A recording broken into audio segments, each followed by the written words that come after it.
Hello everybody, and just here and welcome back to Kono Sekai wa Fukanzen Sugiru QA Isekai, episode 6. And, well, this recording session is starting very well.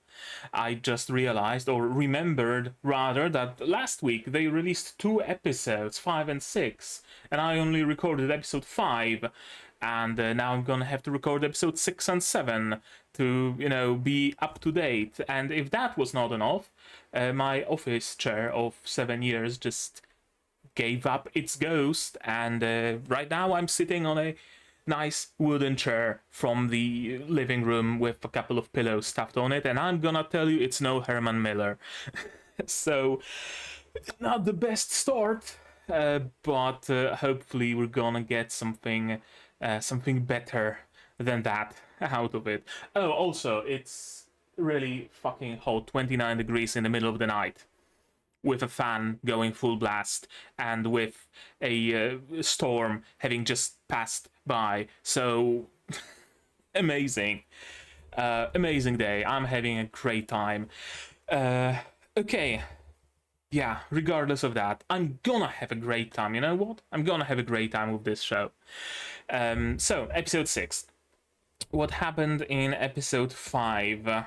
In episode 5, we set off for the journey, right? Makoto, Haga, Nikola, and Izora, or Amano, or however they refer to him, set off on the journey to find the evil QA testers, find them and exact some justice on them. And Haga, of course, needs to find them because Tesla ordered him to do so.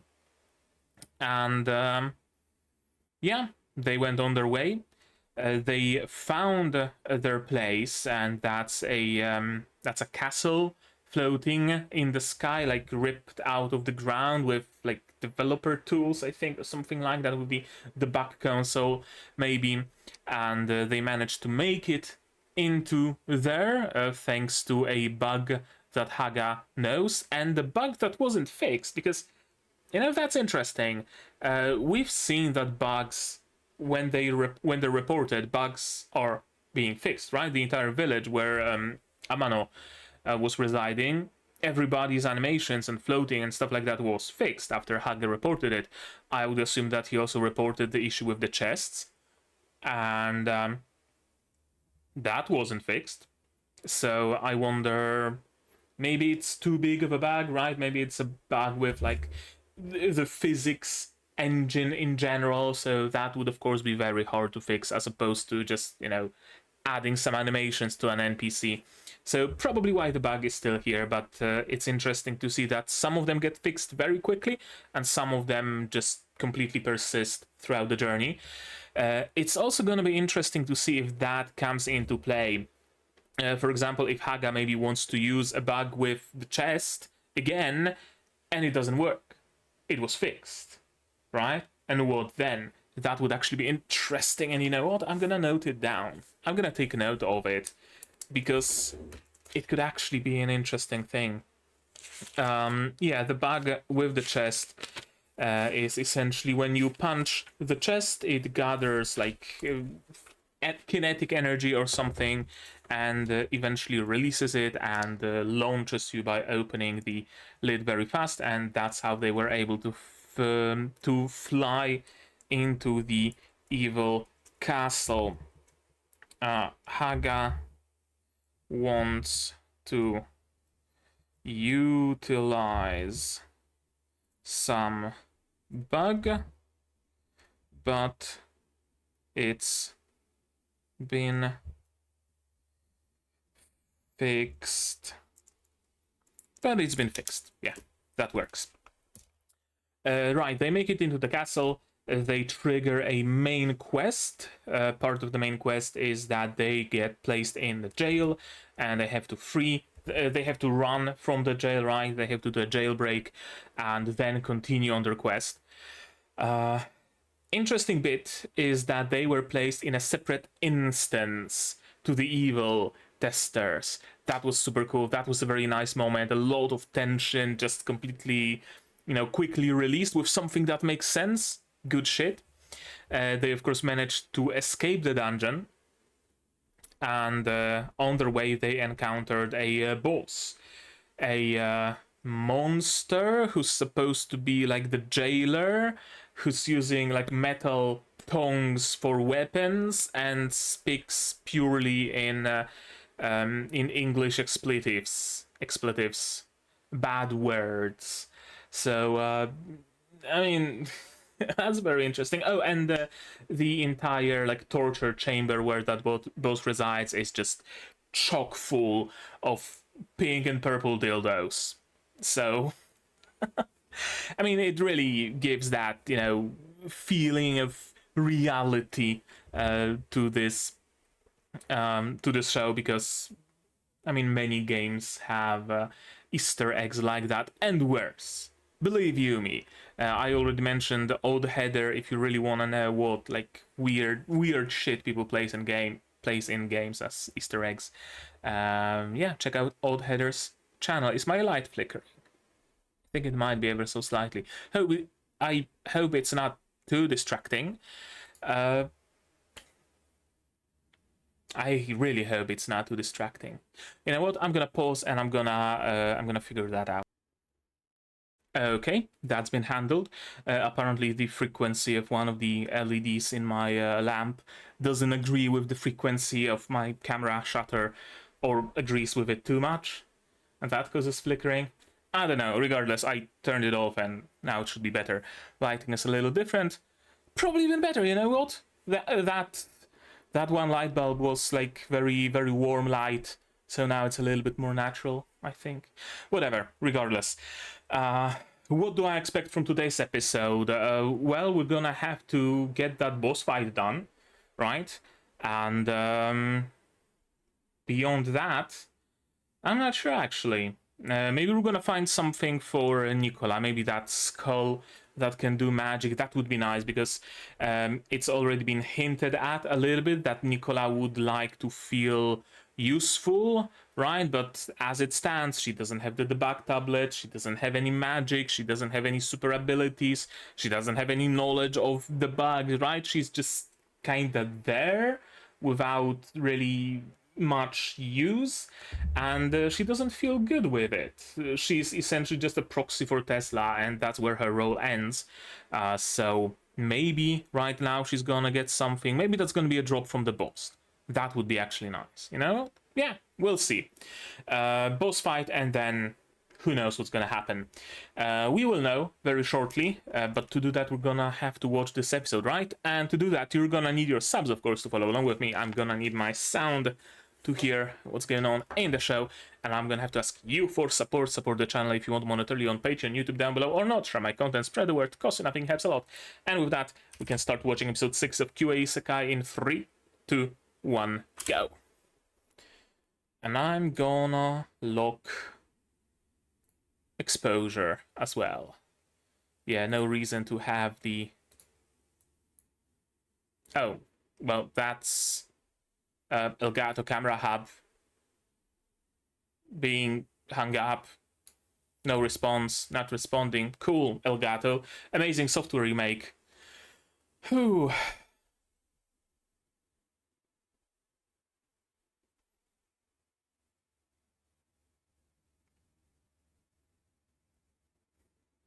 Yeah, now it locked exposure.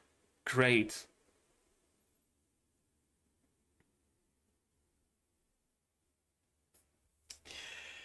Yeah.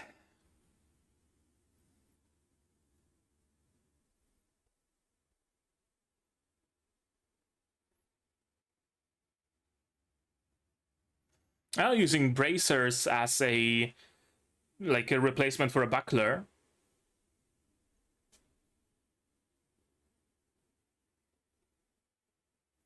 Oh? Writing down pattern? Yeah, she's an NPC. Enemies usually don't attack NPCs.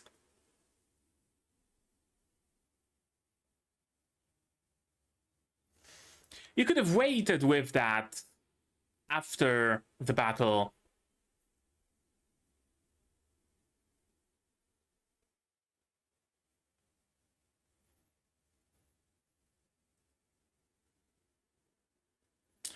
are you gonna, like, hope the bug gets fixed immediately and that's how you win the fight now?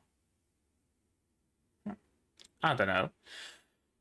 For a moment I thought that maybe he's hoping to, you know, write out that, oh, the boss is too strong, and slap it onto the tablet, send it, and the boss gets balanced immediately after, and he has an easier time fighting it, or maybe the boss stops being aggressive, or, right, something like that. But it takes time for a bug to be fixed, so probably not. And Haga also seems to have no particular issue fighting that boss hand to hand. I don't know. Really, couldn't he have waited with writing those notes down? Not like it needs to be reported immediately.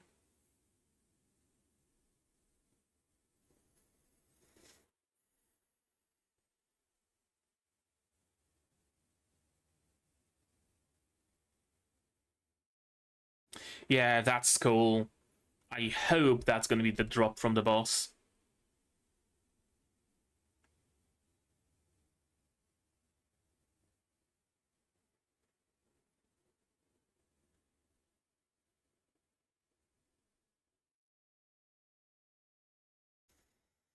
Alrighty. Yeah, defeated just like that. Should get an achievement or something for that.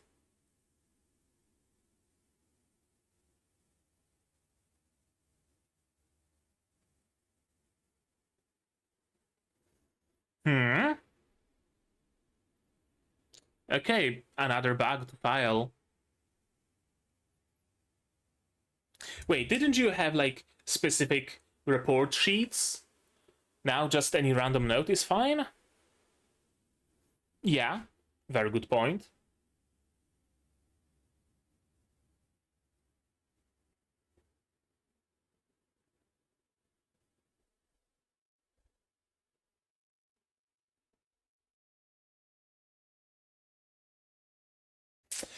Oh, we're gonna have this conversation, eh?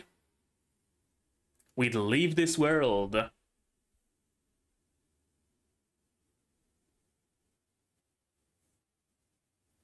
Yeah.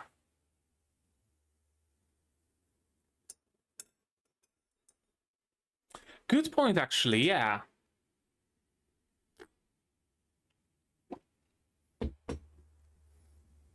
Kitra. That's a funny name because in Polish, colloquially, and probably only in some areas of Poland, it means is hiding something sneakily. For example, I don't know, kitrać pieniądze means, like, you know, hiding money just sneakily, hoping nobody finds it. Maybe a little maliciously, even. Well, not maliciously, but like playfully. I don't know. It's a very specific word.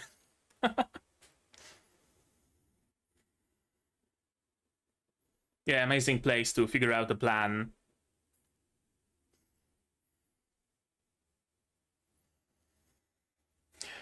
Yeah, good plan.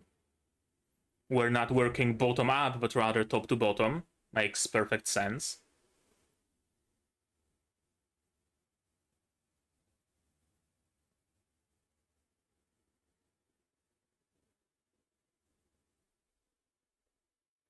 Meaning, taking advantage of the instancing.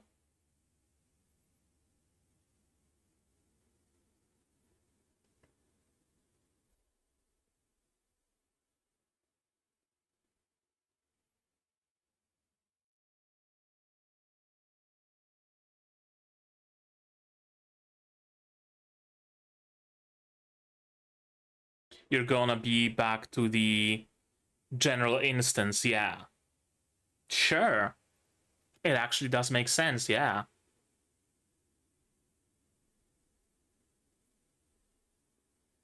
Hmm. True. Worst case scenario, you're gonna be, you know, placed in relative safety. Oh, the boss is gonna attack Nikola and they're gonna have to fight the boss right now. Right? Yeah?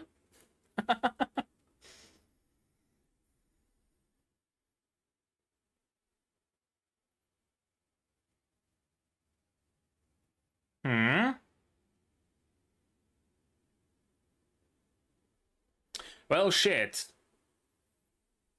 Okay, at least it's not like a instant death trap. At least there's swimming in the game. You don't get just teleported out or killed instantly. Yeah, and you didn't have the time to set up the bombs either, so... Complete the quest without me? Or swimming upstream. Sure, that's also fine.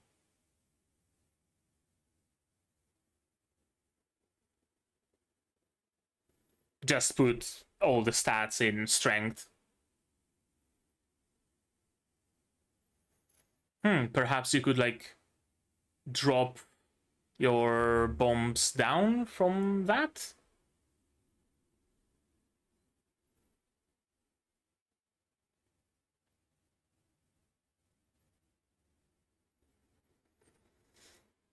Right, there's that bit with something going a little awry among the evil testers as well.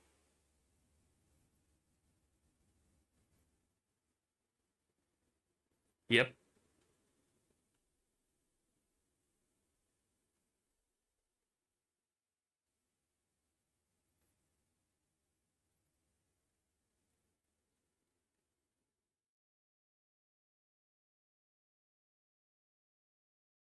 Yeah, we're doing science here.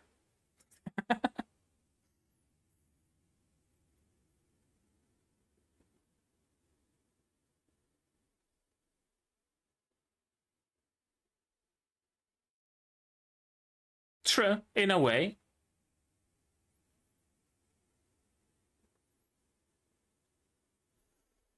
Do you need this mask, or is it just an accessory that gives you +5 to alchemy?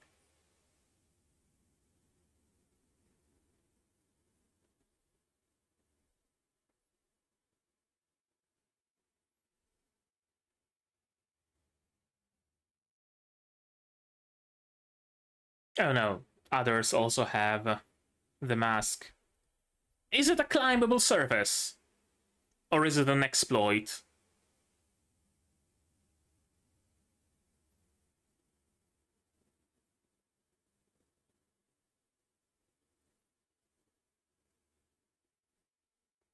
Yeah, let's not do that.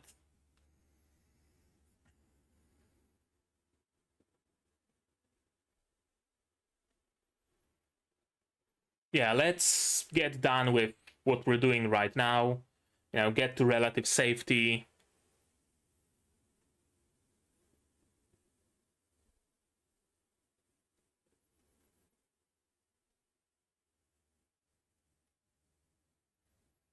I mean, you gotta be prepared for anything. Exactly.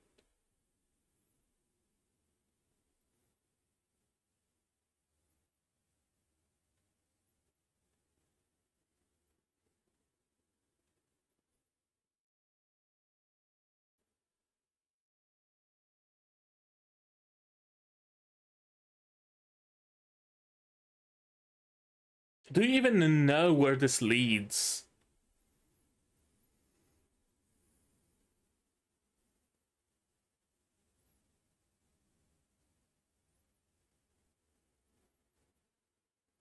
I guess we're just exploring, hoping to find what we need to find. Oh, hey, that's gonna be an explosion. Oh, more bosses. And they are not chained. Is this like a developer room? Instead of spawning a new boss, they are like instanced ahead of time and stored like underground essentially, and then you just teleport them instead of instancing a new object. like boss monster pooling kind of thing.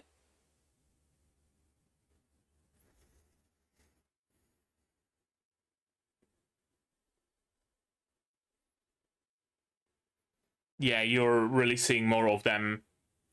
That's not helping.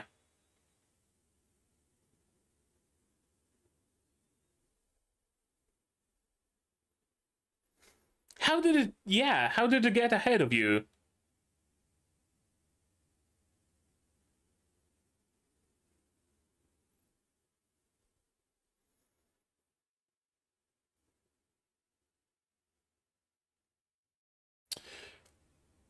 Huh, could be that you came here from, like, the opposite way than you were supposed to.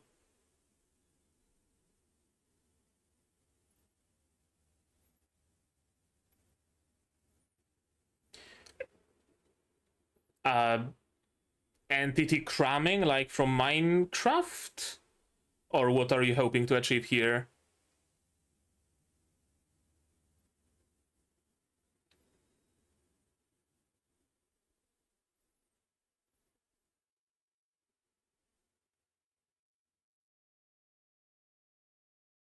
Oh?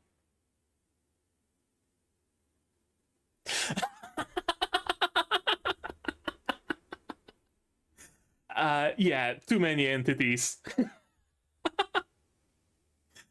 That's great. That's amazing.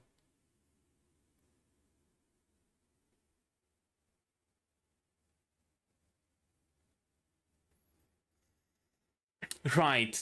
And as soon as you get out of there, the enemies are gonna get cold, and they're not gonna be limiting your frames anymore, so everything's gonna be fine. Sure. Actually, a decent plan.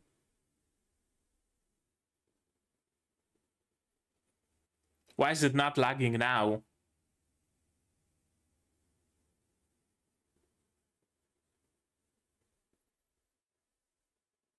Oh, I thought it's another wall with, like, incorrect collision channels or something. Oh no, it's just a little crevice.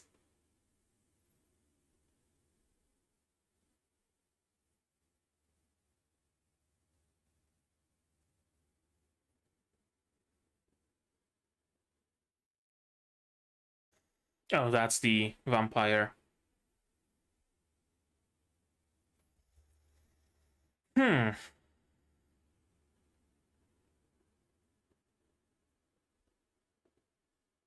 Well, time to leave, maybe. Trying to stand up to the boss?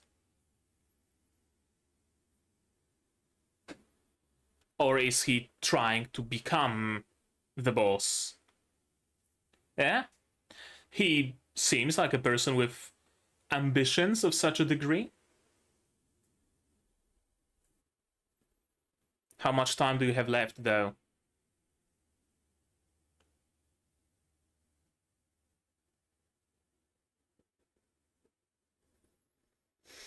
So, either it's gonna go really well because the boss is gonna be alone and his lackeys are gonna be having their own meeting, or it's gonna go really bad because they're gonna be having their meeting with the boss.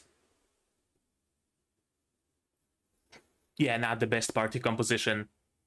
Exactly.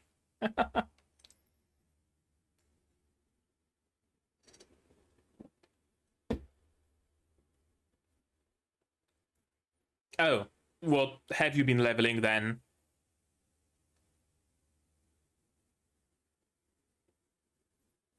True. You can get into all sorts of, like, secret areas. Very good question. Can NPCs grow stronger? Can they level up? Can they equip items, and do those items have an effect on them? Right?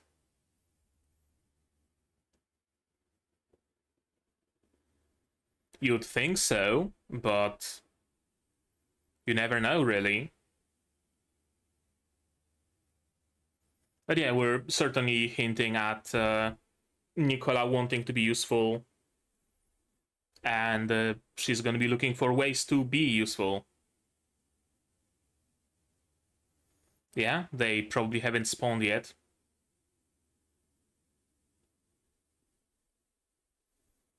I was expecting a trap.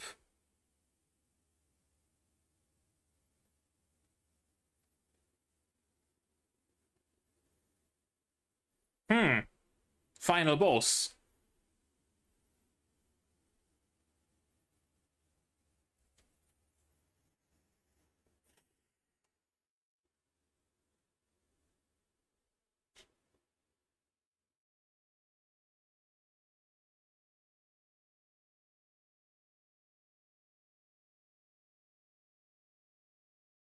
Okay, assuming the monster cannot see through it or cannot dispel it.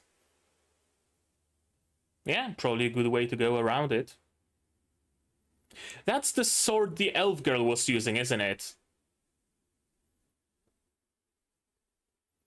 Or a similar one.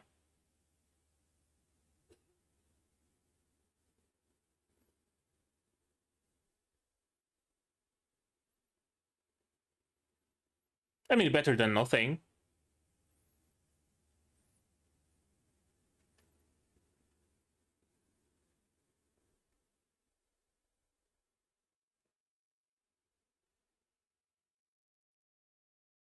Yeah.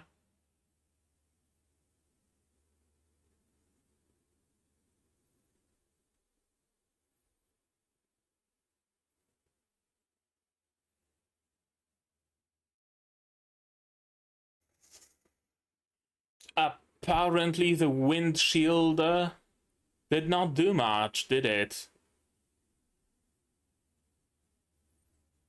Yeah? We Dark Souls now.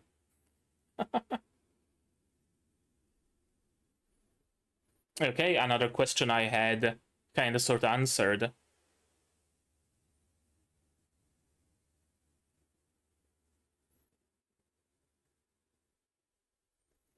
Well, hopefully they're not playing on a hardcore server where your character gets deleted if you die or anything like that.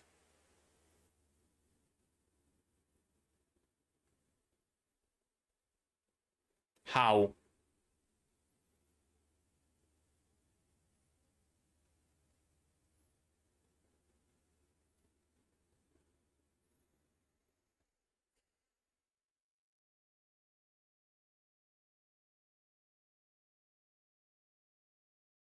Yeah, kind of boring when you can do just about anything you want.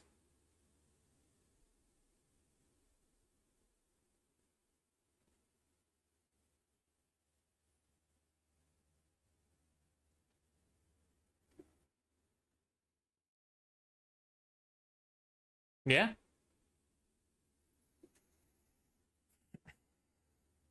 When you go Minecraft creative and spawn a stack of diamond blocks, what else is there to do, right? You turn on invincibility, give yourself sharpness 50 sword and one-shot the Ender Dragon. Sure, you did it, but it didn't really do anything to you, did it?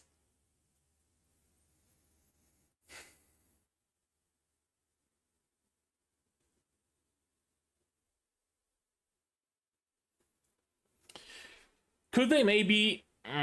probably not. I was wondering if maybe they could take the boss monster, like, with them to the global instance.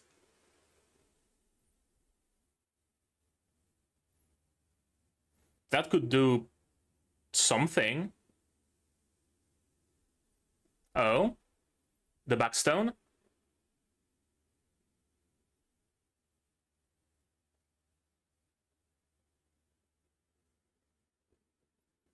Reaching behind their back. That wasn't a monster. That was a tester with a backstone.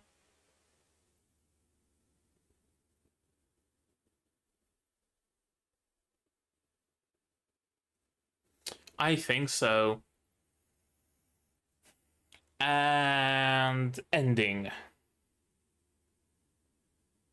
Well, after the explosion, of course.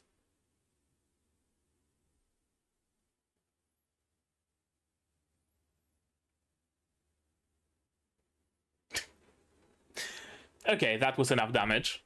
That's good.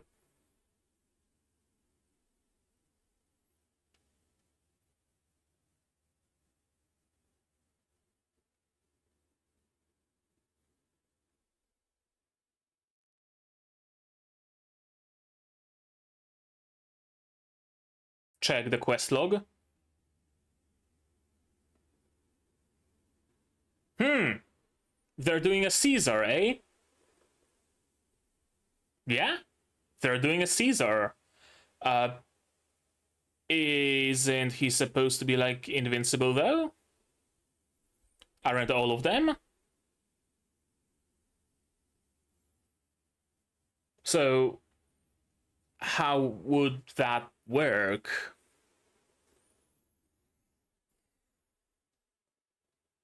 You know what? I'm glad that I have 2 episodes to watch today. Because that was a bit of a cliffhanger, wasn't it?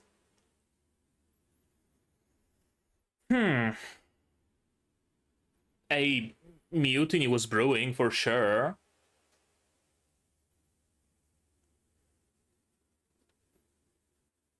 But I wonder why they were even like sticking around all this time. Could they not have left and formed their own group? Could they not have, I don't know, banished their boss, essentially? It's not like he holds any particular power over them, right? Which is why mutiny worked right now.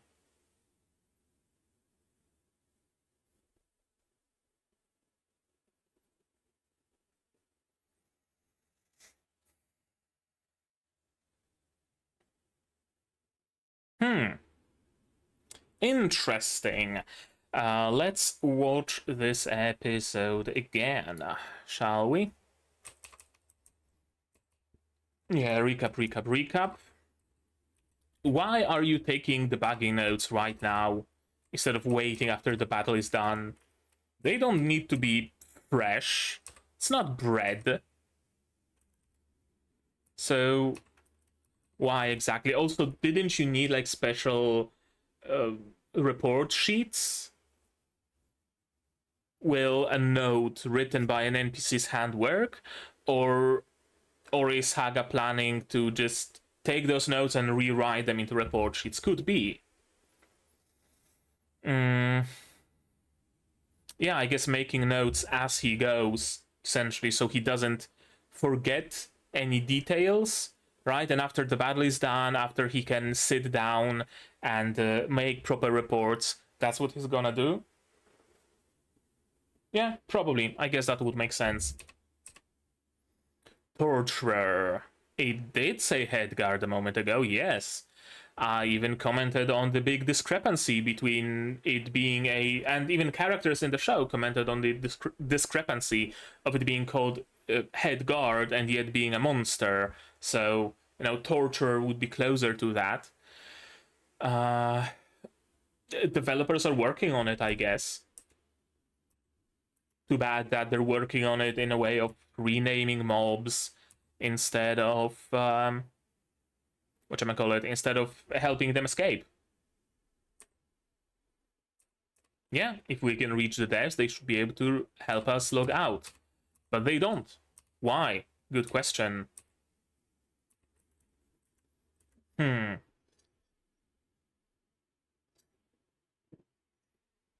Some really good answers to some really good questions in this episode. First we got, well, not an answer because I already kind of suspected that and it was like self-evident, but we got a proper confirmation that yes, Haga is reporting the thing where they can't log out on the daily and it's not getting fixed for some godforsaken reason. It's not that nobody came up with the idea of reporting it, right? It's not anything else. That's how it is. This is interesting and something I didn't really think about. Like, what happens to the world and to the NPCs and stuff when they log out, right? How does logging out work here? Is it like, I don't know, Shangri-La, where Sanaraku goes to sleep and then wakes up with Emul by his side? Or is it like, I don't know, any other game based, like trapped in a game? Well, trapped in a game implies cannot log out, so whatever. Pay me no mind. But yeah, it's also gonna be interesting, the like dilemma, bit of a moral dilemma I can see being there when they do get out of the game, and maybe the game gets shut down because it's deemed too dangerous and for other people to potentially be stuck in, right? That would essentially mean deleting Nikola. Nikola's very existence is essentially a bug or something that was in other ways unintentional, right? You kind of get attached to the people that are basically just strictly NPCs, but they behave exactly like real humans. And code is disposable, but we don't really treat those characters as disposable. I did not think of things like that during Shangri-La Frontier, although it's something to potentially think about, right? Like, what if an update gets released that changes the Rabituza quest and Emul disappears, or Emul turns into someone else, or the quest resets, or any number of things, right? Because Shangri-La is overall a very, positive and just the rule of cool kind of a show. It doesn't really have much in the way of drama and tragedy and stuff like that. Now, this show is not straying from drama and tragedy. So what happens when Nikola gets fixed, for example, right? I could see them exploring topics like that. And also a good point, what if giving her meta information causes some weird bug? Exactly. Using the backstone to interact with the world in unintended ways, apparently, according to Tesla, is causing issues. So NPCs having the meta knowledge, which is again not intended, could potentially also cause issues. Good point. Escape Castle Bayle. Curse you, Bayle. Escape your cell, defeat Torture, defeat Kitra, and escape. Yeah, that's the Kitra. I thought that the mouth, the slit is the mouth, but it looks like it's a grub from fucking whatchamacallit. Not Silk Song. Silk Song's not coming out. From the prequel to Silk Song. Fuck. Hollow Knight. Yeah. Like a grab from Hollow Knight, right? But man, the monsters are weird in this game, and it's really kind of cool how weird they are. Which set of black dots is the eyes? I also have to wonder. It could very well have a Diglett face, and the big black circles are just markings on its face. Like, shit, any number of things could be a thing here. Yeah, this is the boss. Beating it will finish the main quest. Sure. Cut off the head and the rest of the body will naturally deteriorate. Good plan. And also a very good plan of getting there, actually, right? Like, making use of the fact that they are currently in a separate instance, and presumably, or rather apparently, when you finish the main quest, you get teleported back into the global instance, into the open world. So while you're still instanced, you get where you want to go, and you complete the quest remotely, and you get placed in the open instance. Cool. Really, really cool. I like this idea. I like it a lot. Yeah, we use the bombs. Okay, so I guess the big circles are the eyes. Yeah, right in the boss's room. Won't we get warped back? Even if they do get warped back, I mean, that's still a good outcome, right? Like, either way, they either get teleported to relative safety or they get to their goal. So, whichever way it works, it's still good for them. That's a second time already that Nikola is trying to screw around with a thing she shouldn't be screwing around with, and it's coming to bite them in the ass. I hope it's not gonna be a persistent problem of, you know, Nikola gets curious, Nikola does something, oh no, something bad happened, we need to save Nikola and save ourselves, right? Like, it happened twice already. I really hope it doesn't become a habit.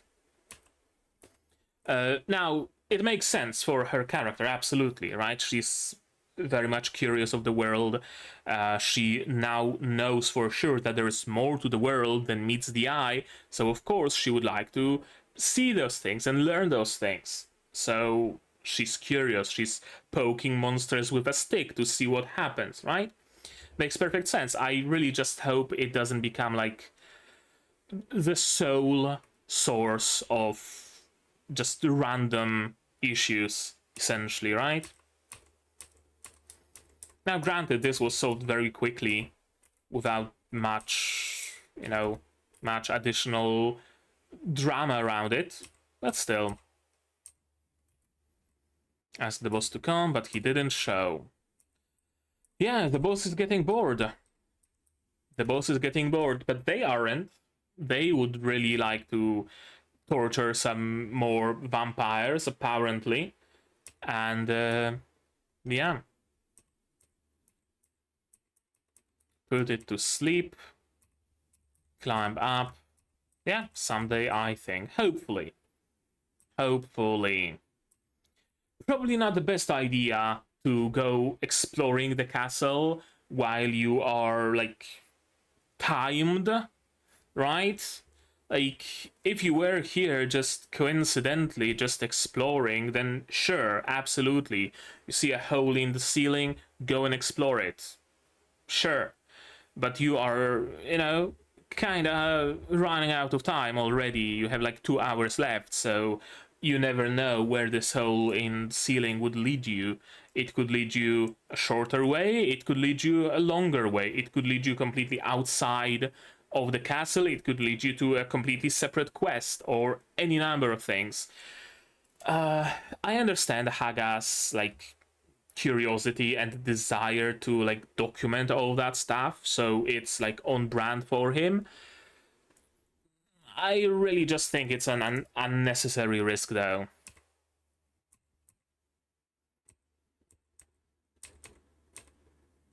Storeroom. Apparently keeping those monsters in jars.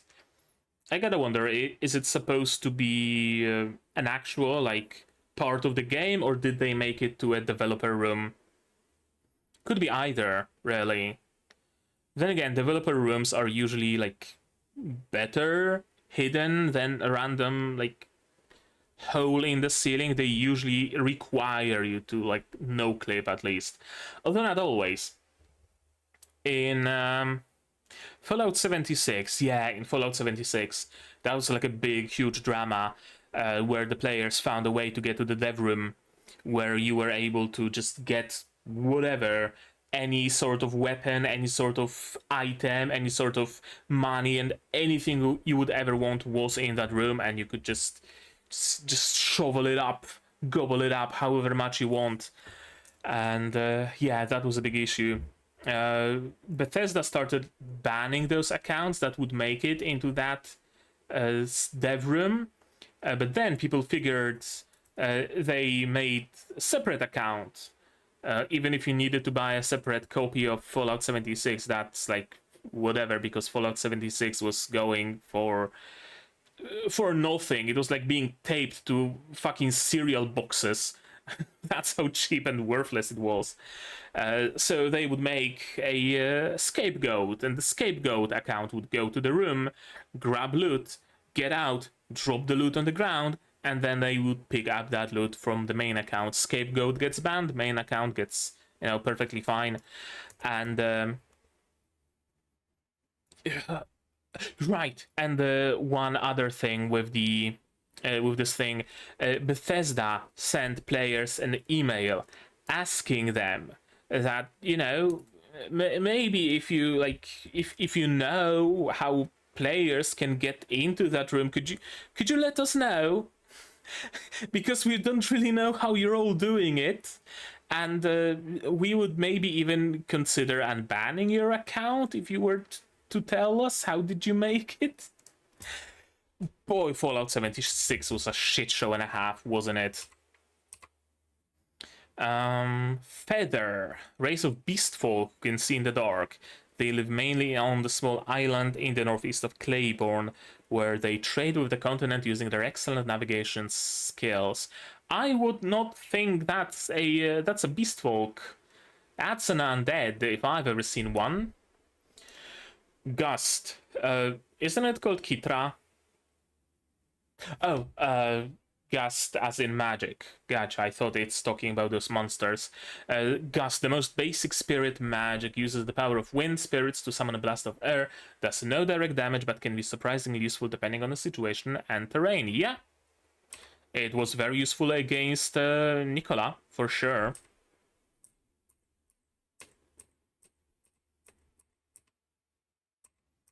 More, yeah. This is great. This is great. I was wondering what are they trying to do here. I thought maybe entity cramming, like in Minecraft. I don't know if it's still a thing, but in Minecraft there's like a specific amount of entities, as in mobs, that can stay in a single block, and if you add one more than that, then the oldest one just suffocates and dies. That's one of the ways to do automated cow farms and chicken farms without the risk of items burning. You just suffocate them with entity cramming.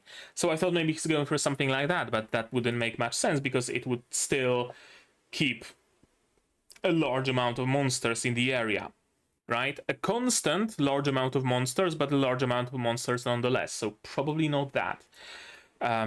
I thought maybe he's trying to make use of like entity limits, right? When in the game there might be, or in some chunk or area or wherever, there might be a limit of like 255 entities.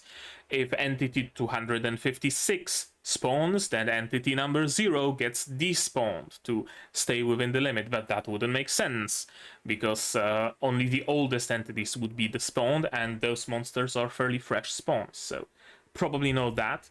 I did not expect him to like try and deliberately cause the game to lag and drop frames so that they can very easily dodge. That's actually great. That's actually amazing. Surprising that the lag did not persist with all those monsters still being there, but oh well.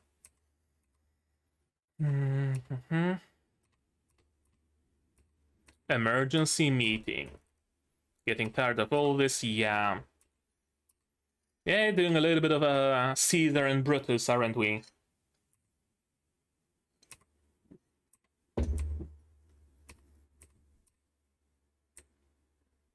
Yeah, not the best party balance, is it?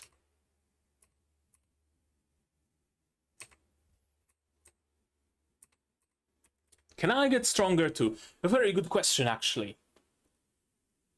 Very good question. In some games, sure.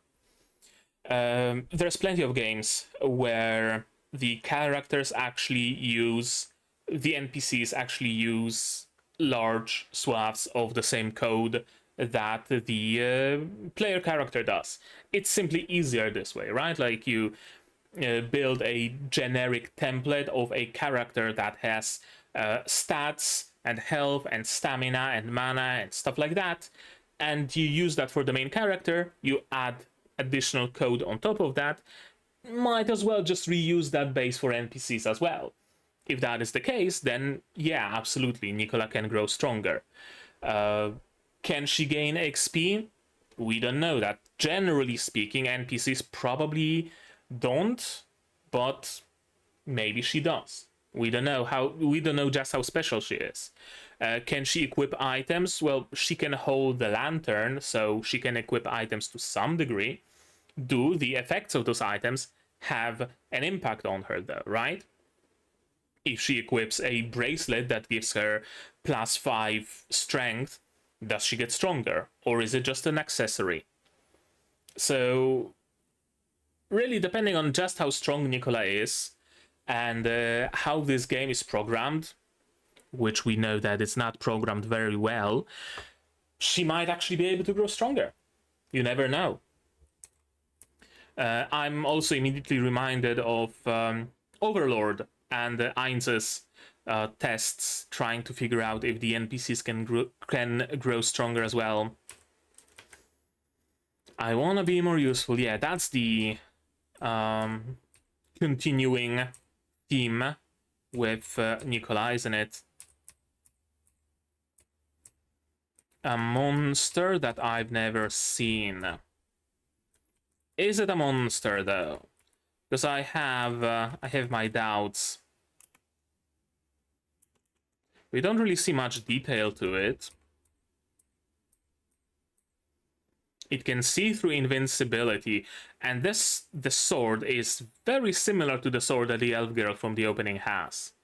At least in one point, because I believe in the opening she has like 2 different swords. One of them has a rounded tip and another has a proper sharp tip. So I wonder if it's going to be a sword that they get as a drop, maybe, and then they give it to the elf girl when they meet her. Or is it this person, knight monster here, is that the elf girl? Could be either. Wind shield blocks a single attack, right? But this was not a single attack. One instance of damage is the slash, the attack, and the second instance of damage is hitting the wall. Probably. That's why he's bleeding, and that's why he got actually damaged.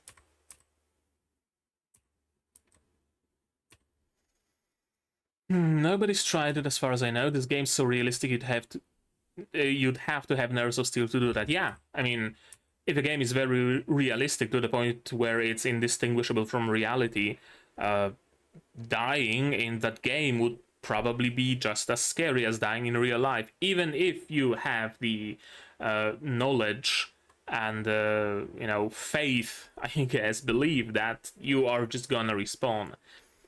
I can't see myself wearing like a hyper realistic headset like that or whatever and jumping off a building. There's like some still primal fear. I know it's not real, but so yeah, makes sense that nobody would have tried it. Trying to find a way to log out. We'll make that our new goal. Yeah, we figured out plenty about how the game works. We got pretty much everything. It just kind of started to get boring, didn't it? It really does get boring when you just get served everything on a silver platter, doesn't it? Now, not in every game, for sure. I've had plenty of fun in Binding of Isaac, for example, spawning myself some items and, rolling with them. Sure, but that's because just the build itself in Isaac can be super fun, and trying to create all sorts of wacky builds, that alone is fun. But if you were to, I don't know, play Skyrim and spawn with full Daedric set and maxed tree, all the dragon tongue words and everything else, like, what fun is there? You have everything. You can one-shot any enemy. You're functionally invulnerable. When you find a cool sword, well, whoop-de-fucking-do, I already have the best sword in the game. Doesn't really matter. There's no fun in that to be had, is there? And that's essentially what they've run into. They spawned a bunch of shit with the debug mode, and there's only so much fun you can have with that. There's only so much fun you can have with a diamond and netherite block house in Minecraft, essentially. And he wants out. Yeah, I can properly and fully see that being the case. We got everything. It got bored. It got boring. I wonder though. I wonder if he does respawn and joins our Mary Brigade. That would be interesting, wouldn't it? Evil tester boss respawns and joins the team, right? Because now he wants out, so he has no like reason really to be cruel to the NPCs, right? His reason used to be, you know, for fun. There's not much more fun to be had, so let's play some human darts, essentially. But now even that ran its course, so he has no reason to try and entertain himself doing that. So might as well join Haga on trying to get out. I don't know. Kano's about to go out. They made Haga use the debugger stone, and when this figure heard a mention of the debugger stone,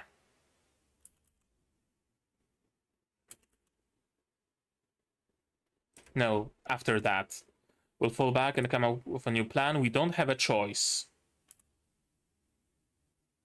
That's the elf girl. I just noticed the spikes, quote unquote, on the helmet, which are really just like ear protection, probably. That's the elf girl, absolutely. Yeah, lots of belts in the midsection area. Probably holding a pouch for the debug stone, reaching behind her, I'm gonna assume back, which is where all of the debuggers seem to be holding their stones, and then blinking out of existence. That's actually like super cool. That she legitimately just blinked between frames. No like effect, no sparkles, no after image, no smearing, no nothing, just blinked out of existence between frames. That's how it works in games. When you're doing debugging and you turn on invisibility, like that's how it works. Your material is 100% opaque, then it turns 100% translucent, and it disappears in a span of a single frame. Cool. I like it. I really do. Yeah, reached behind her back and suddenly disappeared without any effect, which means it's not like in-game disappearance, because invincibility in a game would have some sort of an effect. We've seen that when Amano cast invincibility spell, they slowly faded out, right? Didn't blink out. So, right? This had to have been a debug command of some description. So she reached behind, made herself invisible or teleported or something like that. Debugger. And where were we supposed to be? Big boom. And a Caesar moment. Aren't they supposed to be invincible though? Or is it that they don't run invincibility at all times? But why would they not? What reason would there be to make themselves invincible, vulnerable, right? It's not like there's any mana drain or anything. It's the back command. Turn it on and keep it on. So how were they able to damage him? I don't know, but apparently they were. Or is it like you could have the back command that creates a weapon that bypasses invincibility or something. Like a slash kill all or something like that. I don't know. We'll see. We'll see in the next episode. Yeah, a bit of a mutiny, eh? What's going on? As I said, mutiny. They want to have their fun with torturing vampires and NPCs, and he didn't. So he's the odd one out, and we're gonna cast him out of life permanently. Which is actually like kind of smart on their part. They could have thrown him out and banished him, but then he might have come back with a vengeance. As it is now, if they kill him and he doesn't respawn, we don't know if people do, then they gotten rid of the current problem and of any future problems that he could have caused. Right? Win-win. Yeah. Yeah, that's gonna be it. Right, I forgot I can't just... I can just roll on this chair. I get a new chair on Tuesday, already ordered, so can't wait until then. Good episode. I like that we got some questions answered, and even some questions that I didn't have, like the question of, you know, can NPCs grow stronger in one way or another? Like the question of what would it be to an NPC if the player logs out? How would the NPC perceive it? As I said, in Shangri-La, NPCs perceive it as the player just being asleep, but how would it happen here if Haga just blinks out of existence? Would Nikola look for him? Would Nikola see Haga just falling asleep on the spot, or how would it work? Right? Very good questions that I didn't ask, and we got some answers and some hints. Like, we don't know what the reaction would be if Haga logs out, because he can't log out, but it gave us a little bit of food for thought, for sure. I love the usage of instancing, where you leave the instance and you get placed in the overworld, and you can essentially travel unseen, like travel in a parallel dimension, like traveling through fucking nether and popping back up, except you don't need nether portals. That was very cool and very smart.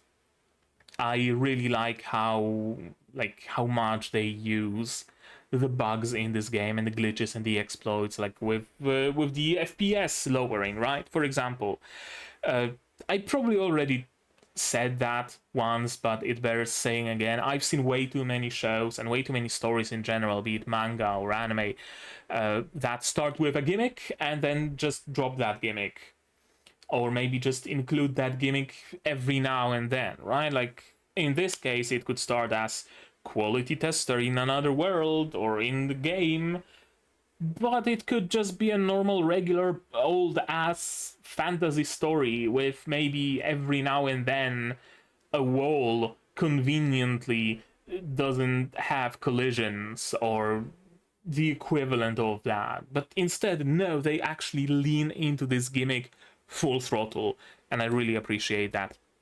I wonder where Nikola's story is gonna go. Like, for sure it's gonna go towards her getting the skull that we see in the opening, the skull that will be able to cast some magic, I assume.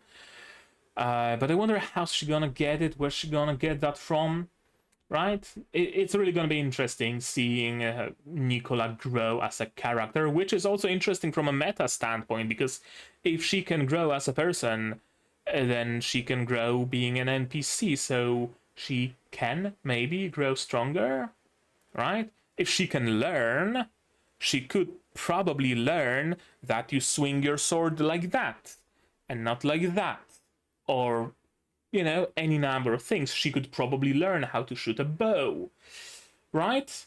She has the capability of learning, so remains to be seen how much and when and how she learns in the future.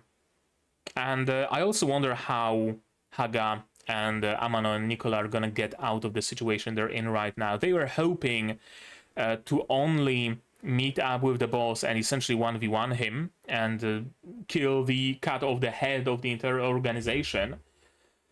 But that's not gonna happen because everybody is there. So either they wait it out and escape and form a new plan, or they wait it out, wait until Sekai stays alone in the throne room and attacks Sekai alone. That could work. That could work. The entire organization got rid of their own head already. Now a new head is growing back in place. Cut that off, and it's gonna be left headless again. With a bunch of people who don't really have the ambition to be the leader, not like Sekai did. So chances are the entire shindig would just dissolve naturally, and it would make it easier to hunt down the individuals instead of having to deal with the entire organization all at once, right? Yeah, I'm curious where it's gonna go. I'm really curious. And I'm gonna be able to satiate my curiosity very quickly because I'm gonna be watching episode 7 right after this one. Just gonna grab a... No, I still have some tea. I don't need to grab a drink. Right, but right now, I think that's gonna be it from me for today, but maybe you guys have something more to add on the topic of this episode, my reaction, my theories, stuff like that. Say so in the comments down below if you do. No spoilers, please. Spoilers can go to my Discord if you'd like. Like this video if you liked it, subscribe to be notified of future videos, not only QA Isekai, but also Isekai, Shikaku, Spice and Wolf, Vistoria, Bye Bye Earth, plenty others coming in the future. Click the bell to be notified of when I go live, because I go live sometimes, and when the videos go live, of course. Support the channel if you want monetarily on Patreon or YouTube. On Patreon, for $10 a month you get early access to non-seasonal shows, and for just $1 you get a role on the Discord, then a place in the credits. You can also support me directly on YouTube through membership, super thanks, super chats. And if you don't want to spend any money whatsoever, you don't have to. Share my content, spread the word, it costs absolutely nothing and helps the channel a lot. And now, with all of that out of the way, that's gonna be it from me for today. So as always, you guys do all the good stuff, and I'm gonna see you in the next one. Cheers! And here's my one from Patreons: QB, Without an Ed, Zerene, Yukiala, Chibi Bro, Dr. Watt, Akonmaster, Marsh Fassel, and Hans Peter. And you can join them if you want without having to become a porcupine.